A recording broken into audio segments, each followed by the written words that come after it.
All right, shall we get started, guys? Please. Okay.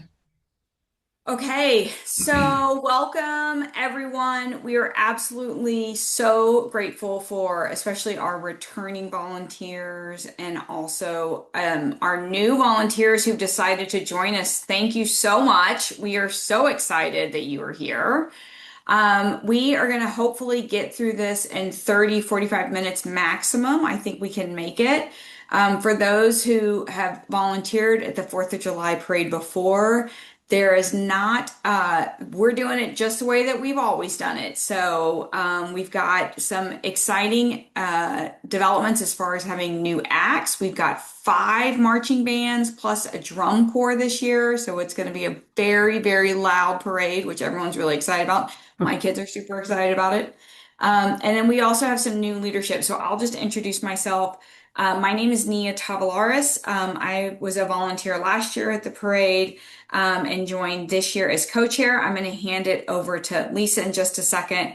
I live in Skokie near Laurel Park, really close to the library with my family. I have three middle school to early high school age children, and I absolutely love Skokie. And my mom is on the call. Her name is Karen Lee, and she's actually the one who recruited me last year when my kids were off at camp to become a volunteer. And it's a really great way to give back to the community. So, Lisa, I'll hand it off to you. Thank you. Hi, guys. Lisa Hanley. I've been with the parade. I don't know if this is my fifth or sixth year, but one or the other. Um, I've been on the committee, and my job has been to secure the marching bands, which I did again this year. And like Nia said, we've got five very fabulous marching bands, plus our first ever drum line. I've been a Skokie resident on and off for my whole entire life, and raised both of my kids mostly in Skokie. But now they're grown and off on their own. But we are so grateful to have you guys, and it'll be a fabulous, fabulous parade. Thanks to all of you. Thank you. And Atanu? Atanu, can you introduce yourself? Sure. Tanu Das, longtime parade committee chair, and welcome to all of you. Thanks again for taking the time out for the orientation. I will be your main probably point of contact. Besides the folks you've already heard from. We've got new to our committee, Naima, who's also on the call here. Welcome aboard. And, any questions, you'll have a day of. After today's orientation, we'll also have, the day of. I'll be all around. You'll see me in a specific area at the parade. You probably are familiar. If you're not, you will be. And looking forward to the orientation. Okay, so we're going to get started, guys. Just a little bit about how tonight's going to go. We're just going to go through a big picture overview of how the parade functions. Then we're going to talk a little bit more about specific schedule. We'll talk about the shifts, what the job descriptions are, the different jobs that people have, and then we'll also talk through what the hints and tips for reminders, especially for new people. So thank you guys so much for coming. If you have any questions while we're talking, please jump in on the chat. Atanu and Lisa are going to be monitoring that, or just speak up. Happy to have you. If you're joining late, I have limited access to what's happening in the meeting room. So please do speak up so that we can hear you or put Pam? something in the chat. Yep. Pam? Yes. Hey, Okay. Ted, do you have something? No? Okay, go ahead. Okay. Here we go, guys. So just a quick update on just the welcome and overview of the parade kind of setup and instructions. There is a Friday night shift that happens this year. 4th of July is happening on Saturday, July 4th. There's always a pre-event day setup. That's going to happen on Friday, July 3rd. The day of, there are basically three primary shifts. There's kind of an early morning shift. There's a midday, a much more intensive shift, which is actually launching the parade, and then a shutting it down shift that's kind of on the tail end of it. You're going to be getting your specific parade assignments on June 26th. So what we're doing is we're still recruiting parade volunteers. Once we get as many parade volunteers as we can possibly get and we can figure out where everyone's going to go, then we're going to pre-assign everyone and we'll send out those assignments. You don't need to come to parade day necessarily knowing your assignment. We'll remind you the day of. But just so you know, we do have a plan for where we are going to activate you on the parade day. Here are some key team members that I encourage you. I'm just going to pause here for a second and I will also show the slide again at the very end. Please consider writing down these cell phone numbers. We will also share them in emails, but these are the cell phone numbers of Atanu, Lisa, and myself. If something happens parade day or in advance of parade day and you are not able to make your shift, please do let us know. It will help us just kind of negotiate, be flexible, and put someone into your spot.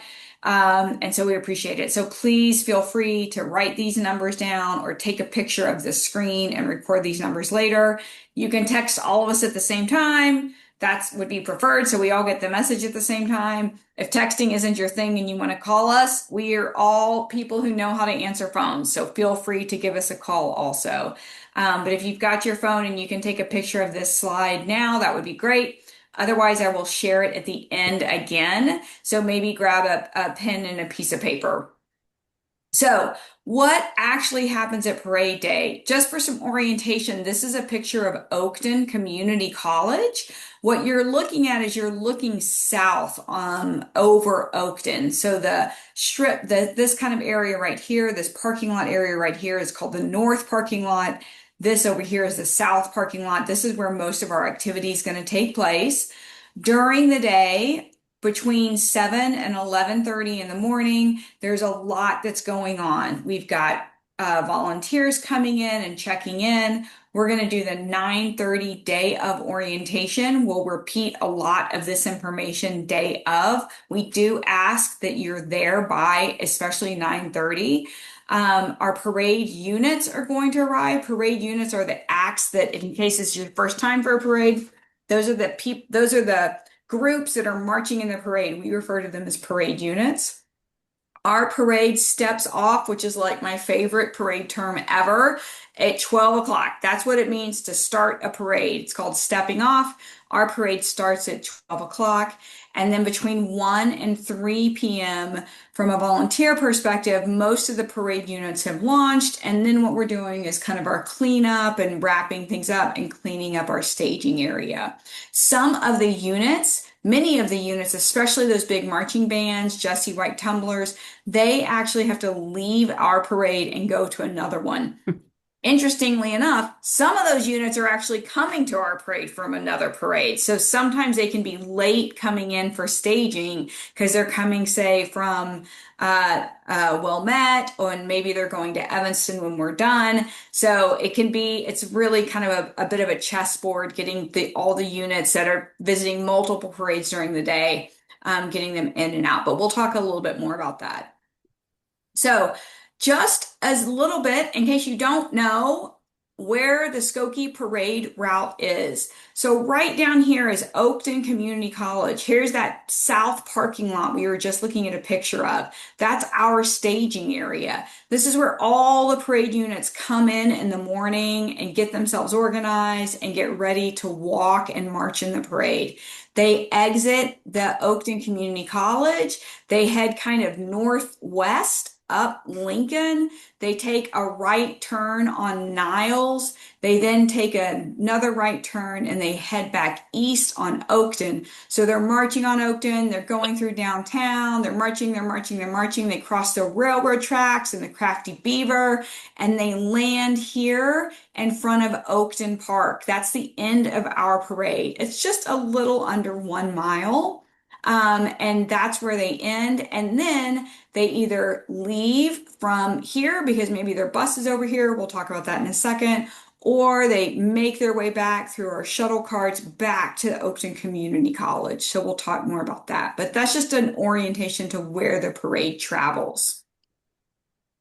Let's talk about parade staging and drop-off area.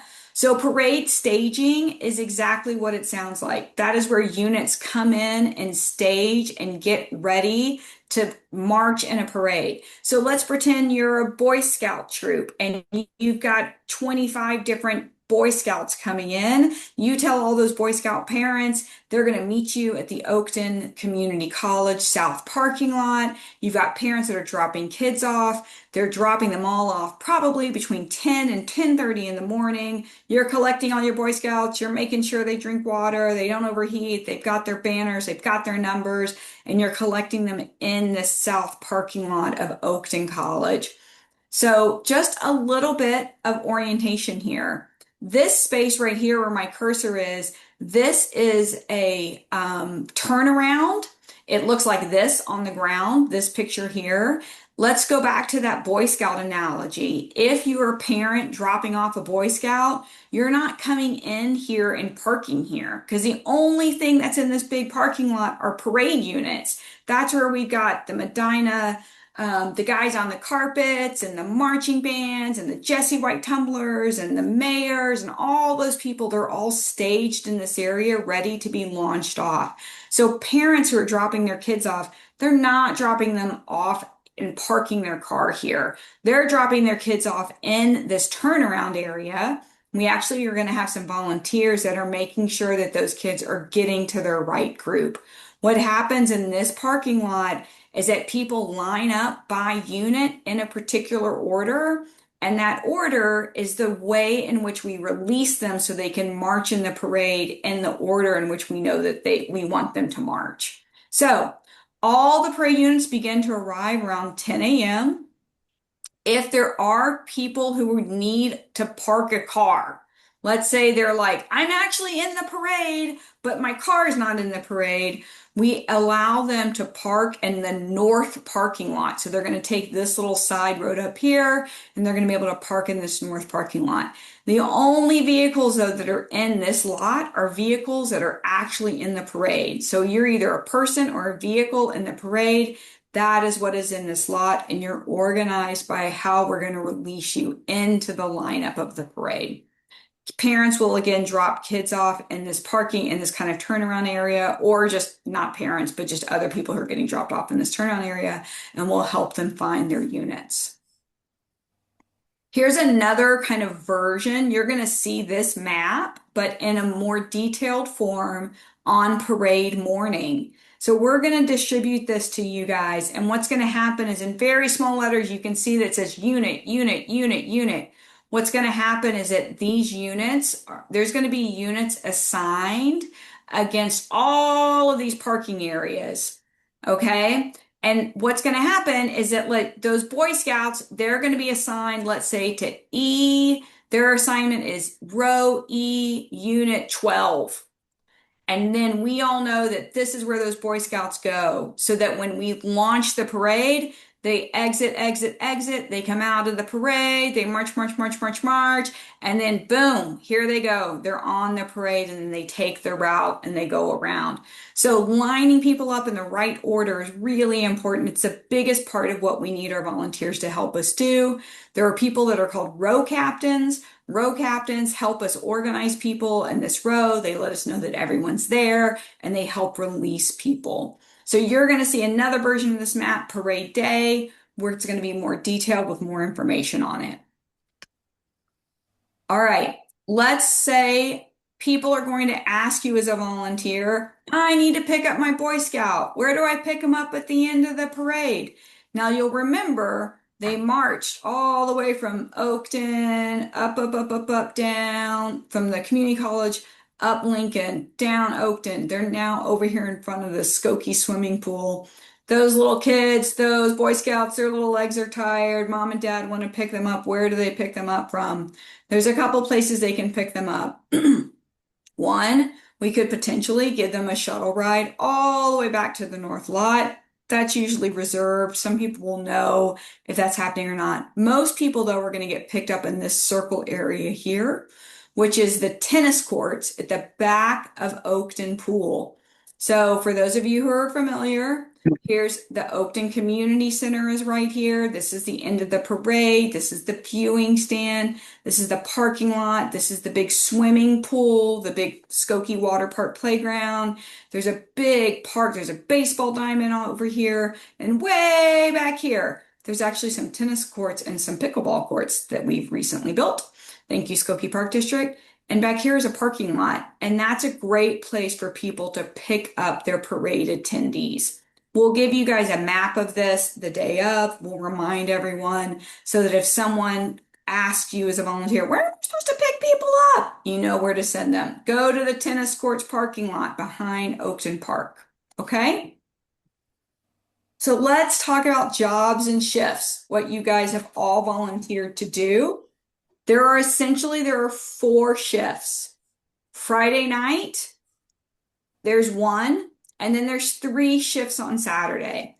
There's a lot of crossover here. There's 7 to 10, there's 9 to 1:30, there's 1 to 3. If I had thought about it, I would have put this 9:30 to 1:30 in big bold letters and outlined it in yellow or highlighted it. It's the most important shift. This is when most of the people, when the parade units are coming in, we're organizing them in that parking lot. We're making sure that all the Boy Scouts are with the right group and the Jesse White tumblers have their mats ready and the marching bands with 200 people are ready to go. And then we launch everyone at 12 o'clock because that's the time that our parade steps off. This is when we need the most volunteers. Thank you to everyone who signed up for multiple shifts. We really appreciate it. We are going to absolutely put you to work during this shift. We'll talk a little bit about what those jobs are in just a second, but this is the most important one. We're going to start at 9:30 in the morning with another day of orientation. For those of you who are here tonight, it's going to be really familiar. You're going to feel like you know exactly what's going on. We're still working on recruiting volunteers, so we're going to have a couple of newbies coming in for the day of. And then there's this kind of afternoon, 1 p.m. After the parade launches, there's just cleaning up and clearing out of Oakton, the campus out of the parking lot. Let's take a minute and talk about different job descriptions and what you might be assigned to do. First job, row leads. Row leads are people who stand at the front of a row, of a parking lot row, and they basically let their parade units know where they're supposed to be, and they let them know when it's time to go. It's an important job. We like to have at least 2 row leads in every parking lot row to help make sure that we know that all of the parade unit members are there and that everyone is ready to go at the same time. And it is your job to kind of wrangle your row of parade marchers, keep them there, keep them ready to go, make sure they have water. Let us know if there's any emergencies or anything like that. It's a really big job. We have at least 15 rows, so we need about 30 volunteers to manage that. That's the one job that many of us are going to do. You're going to report up to a row captain. We will tell you the day of, but you'll have a whole system of like, hey, I don't know what to do. The marching Russian people aren't here yet. I don't know. You'll be able to take that to your row captain and let your row captain know, and your row captain will kind of bring that up the chain. So the row leads is a job that many of you are going to do. Banner walkers, exactly what it sounds like. Most of the banner walkers are actually going to be our students who participate in District 219 dance marathon. These are young people that are going to hold banners that say Skokie Mayor and tennis, or they're going to hold a banner that says military grand marshals. We have 2 military grand marshals, and they'll walk in front of the grand marshals who are riding in a convertible car, and they'll say what their names are. So we have 7 different banners. Each banner requires 2 walkers. So we're going to have 14 banner walkers. Their job is to actually walk in the parade. Flag distributors, this is a great job. You get to go out early before the parade starts and hand out all of those little flags, those little American flags that we hand out. It's super fun. We need about 4 people to do that before the parade gets started. Drop off host. We need 2 to 3 drop off hosts. Those are people who are going to stand in that circle and help wrangle those Boy Scouts, whether it's Boy Scouts or the Russian dancers or whoever it is that are like, I don't know where I'm supposed to go. Drop off host, your job is to help get people to their units. Traffic managers, really important job. I didn't see them, but I heard the Griffins are here. The Griffins have done traffic management for us for several years. They're excellent at it. We will be recruiting them to do it again this year. They basically are getting the parade units from Lincoln Avenue into the college parking lot. We're checking them in. We know that they're here. We're like, I don't know. Are they the Russian dancers or are they the Venezuelan dancers? Which dancers are they? We don't know. They're the ones who are going to let us know who's coming, who we're still waiting for, and get people in through that parking lot and basically gives them directions. There's more than just the entrance point. It's an important job also. Water distributors. So we provide bottled water for a lot of our parade units because it can be very hot. And so there are water distributors who ride around on golf carts and hand out water to folks who need it while they're waiting to launch in the parade, while they're waiting in the staging area. Viewing stand host, my co-chair Lisa, she is going to be running the viewing stand. I will be at Atanu and I will be at Oakton. Lisa will have a couple of hosts there supporting her in the viewing stands. I didn't know until I volunteered at the Skokie Parade that we even had viewing stands, guys. I had no idea. But we actually have these great viewing stands. There's a bunch of dignitaries that are there. We do not do we don't do judging at our Skokie Parade. Some places they give out awards. We don't do that, but we do ask our performing acts to stop in front of the viewing stands and to do their performance. And there are hosts there that help make sure there's an announcement. There's an MC who's there. And so there's a lot of activity that happens there. So we have 2 hosts that are there with Lisa. And then there's the shuttle drivers. So there's a lot of activity that actually has to go getting people between the Oakton Community College parking lot and basically that Oakton park where the reviewing stands are, the end. There's getting folks back and forth between those areas. People are parking over there and they need to start the parade, or they've ended the parade and they need to get back to the parking lot. So we have, thanks to our partner at the Skokie Park District, who provides us with 6 different golf carts that they've got for us. We shuttle people back and forth between those spaces. So those are the job descriptions. As I said, many of you will be assigned as row leads. Some of you will be assigned to other positions as well. A little bit more details about what happens in those primary shifts. If you are assigned to July 3rd, the night before, you are going to help us place our row signs. You're going to help us place the number units. This basically makes it easy for when units are coming into the parking lot, they know where to go. You're riding around in the parking lots, and I mean on the golf carts in the parking lot. It's a pretty limited group. We've got plenty of volunteers for it. There's kind of an early shift, parade day, shift 1. Thank you everyone who volunteered to come early. We appreciate it. That job, it's a much lighter lift. It's actually physically much heavier, but we don't have as much work to do. The heavy part is popping up tents, setting up tables, and setting up chairs. We also are going to offer some breakfast in the morning for folks. In case there's anyone who's arriving really early, you're welcoming and meeting those guys. This is where we really start to get busy. So when we really start to get busy is during that shift 2. So that's the 9:30 in the morning shift. So 9:30 to 1:30. So that's going to start with that parade day orientation at 9:30, the day of orientation. All of our row leaders are going to be in place by 10 a.m. Traffic managers in place by 10 a.m. All units are assigned a place. They're all going to figure out where they're going to go. Traffic managers, row leaders, hosts, everyone's getting everyone to where they need to be. So everyone's sitting in the Oakton parking lot, ready to launch when we step off, and then we release everyone in order. We are going to have one thing to keep in mind. Lost children, you might hear about this a couple of times. If someone's lost, you send them over to the roundabout. That's where they're going to figure out where they need to go.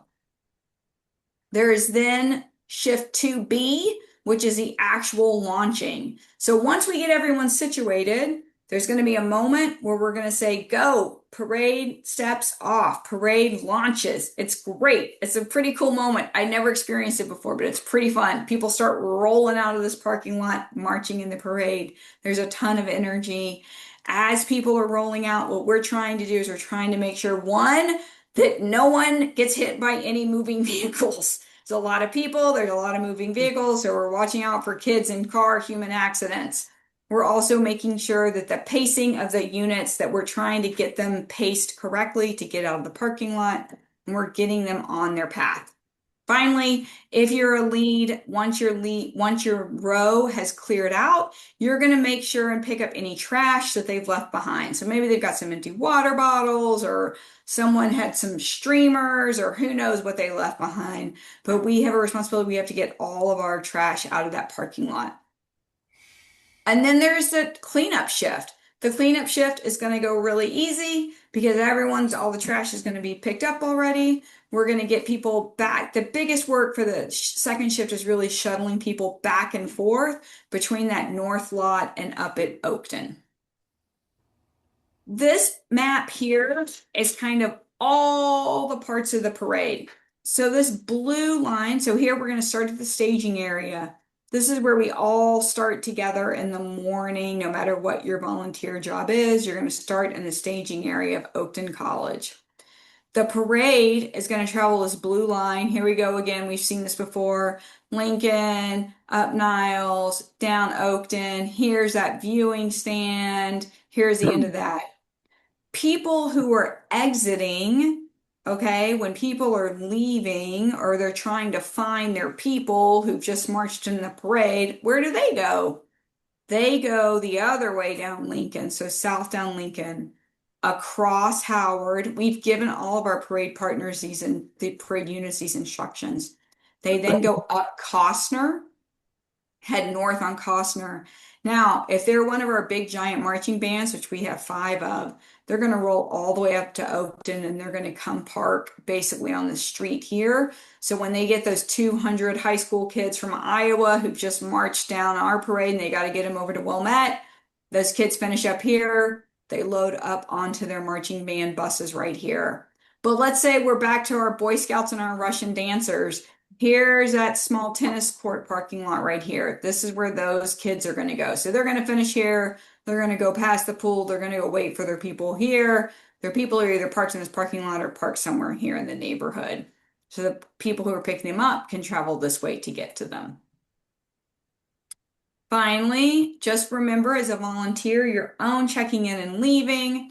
There is limited parking for volunteers who arrive early in the north parking lot of Oakton. So we would prefer that you either ride a bike or walk, or there's also parking that's across the street on Lincoln. That would be preferred as a volunteer. Make sure that you check in at the volunteer tent. Unless you're helping to set up the volunteer tent, that means you're an early person, but come find me and or Lisa and or Tanu. We will be there bright and early. You're going to get a vest to wear, a safety vest to wear, and don't forget to be there by 9:30 in the morning for your orientation. When you leave, we need your vest back, and if you have a walkie-talkie, we need to make sure you get your walkie-talkie back. Some things to keep in mind. Please wear a sunscreen. Please wear a hat. You're going to need it. Wear comfortable clothing, of course. It gets really hot out on that asphalt of the community college. Make sure you've charged your phone. Consider bringing a backup charger because that's going to be really helpful. We encourage you to download a weather app on your phone just so you can keep an eye on it. We will have a pre-meeting with the village about what to do in case there's a weather emergency, so you don't need to worry about that, but it's good for you just to keep an eye on what's happening with the phone. Do you have any medication? Do you need your inhaler? Make sure you remember to bring those things. We do have, thanks to our partners at Oakton Community College, we're actually going to have indoor bathrooms and water available this year, which we're really excited about. We'll also have the porta potties. that'll be out front, but there is going to be interior, so a little bit of air conditioning in case people need to cool off for a second. Keep in mind that lost and found for all things, people, watches, phones, whatever, is at the volunteer tent. If you find something in a parking lot and you're like, I don't know what this is, whether it's a kid or a phone or a purse, or just bring it to the volunteer tent, that's going to be our primary station for lost and found. Finally, I've got here the names, our names and our phone numbers again. I'm going to leave this up for a second and then I'll stop sharing and we'll answer any questions that you guys have. Again, you can snap a quick picture of this. It's got all of our cell phone numbers on it. Please do be in touch if for some reason you are not going to be able to make your shift. Please let us know. Okay. I'm going to stop sharing. There we go. What questions do we have from anyone? Question. Sure. Okay. Helene Levine. I'm vice chair of the Police and Fire Commission, and we're very happy to be part of this. Thank And you. if we have already, which I guess many of us, or most of us did, had shared with you what shift or pre-shift or whatever, you know all that, right? Correct. We know Okay. all. We will be sending that out to you on the 26th of Right. June. We will be Okay. letting you know what your assigned jobs are on June 26th. Okay. Thank you. Just for clarity. Thank you. Yep. Karen Griffin, I have a question. Sure. Last year, the only people, because when we were at the, whatever that managing thing is at the entrance to the parking lot, the only people, my understanding, that were supposed to come in were people dropping kids off at the roundabout, at the turnaround, and then the parade units. But is it true that people can drive through past the front to go to the north lot? Because we were not letting people do that last year. I just want to clarify that. Yeah, thank you, Karen, for asking. That's a really important question. So volunteers can absolutely do that.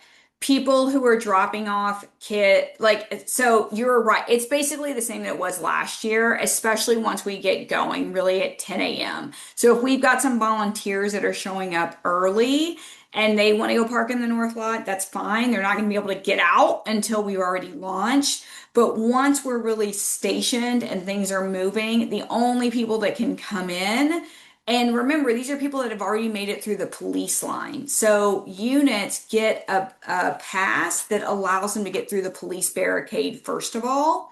And the police barricade goes up at what time, Lisa? 11? 10:45.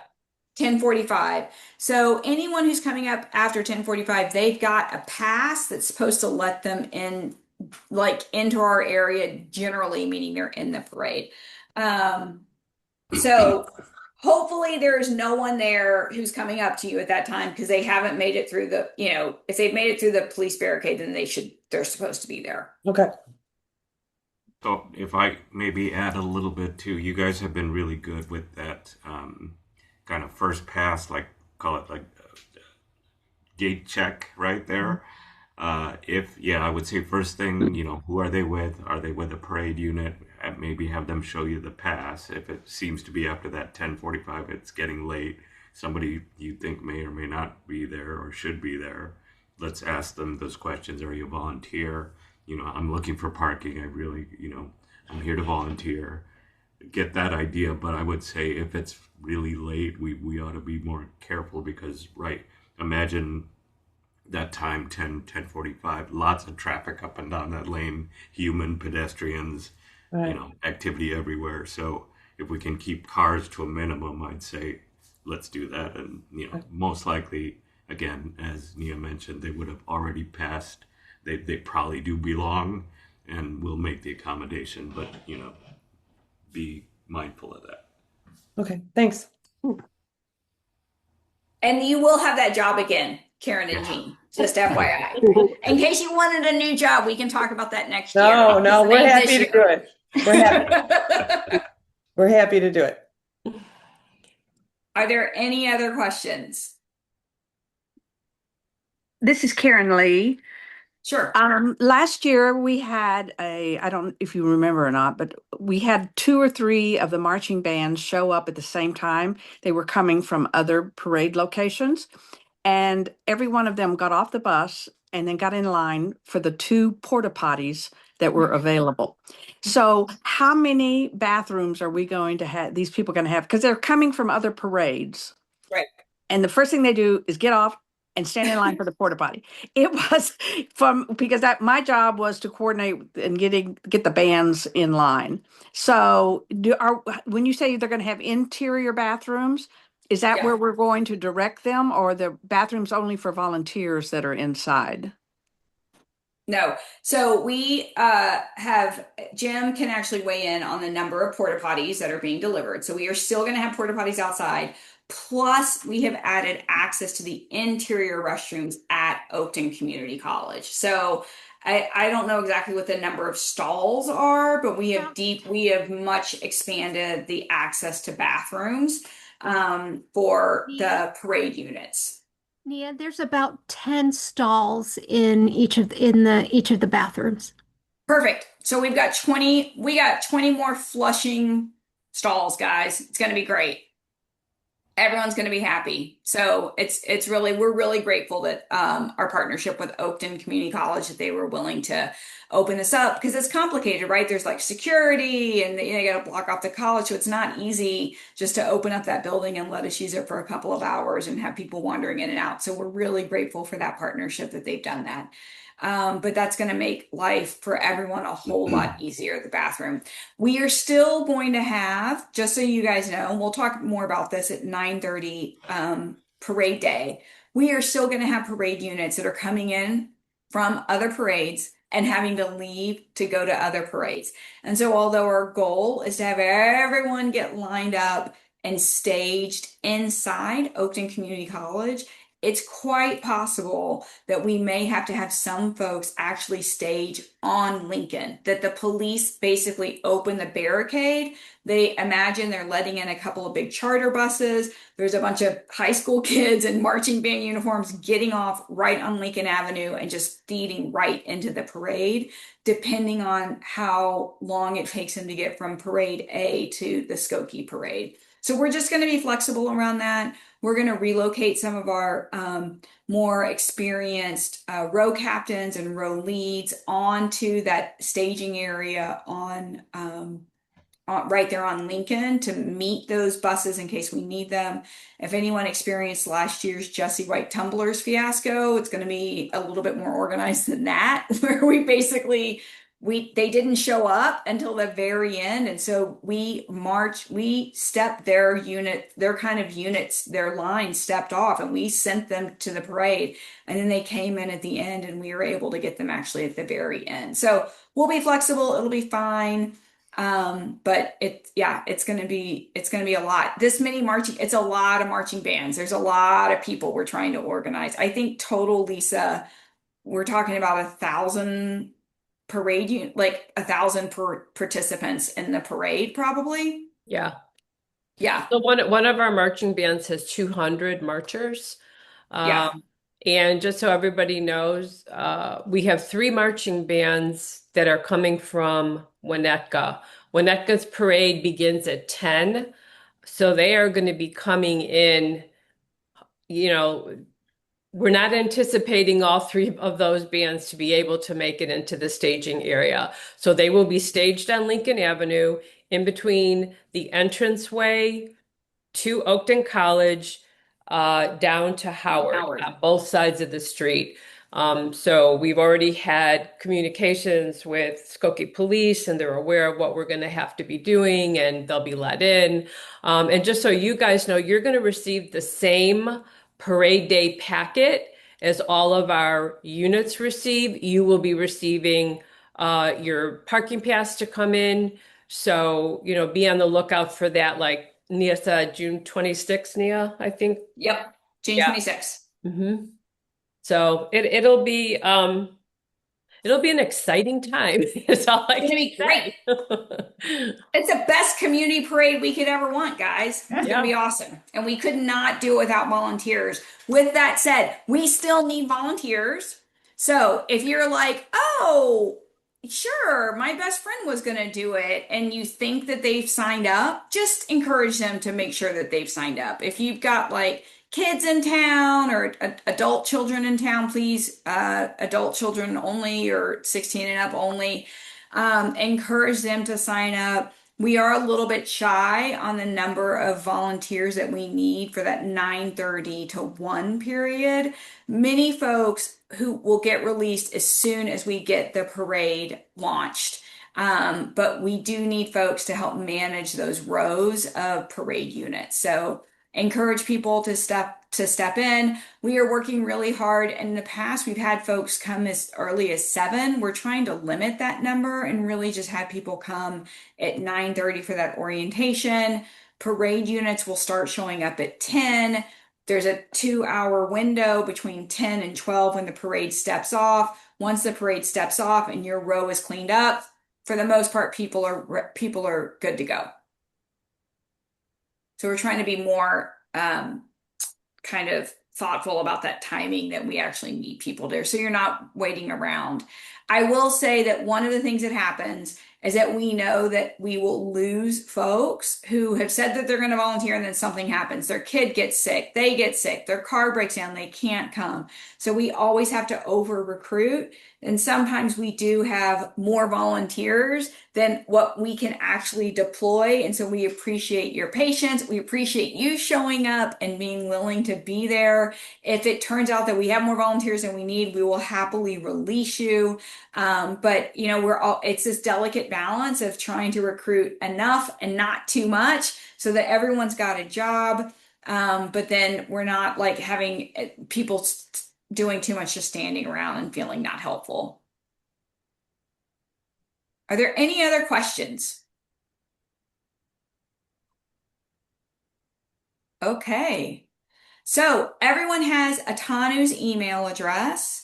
You're going to hear a couple more times from us between now and the 4th of July. You will get a full parade packet. You will get your volunteer assignments. That is coming on July 26th.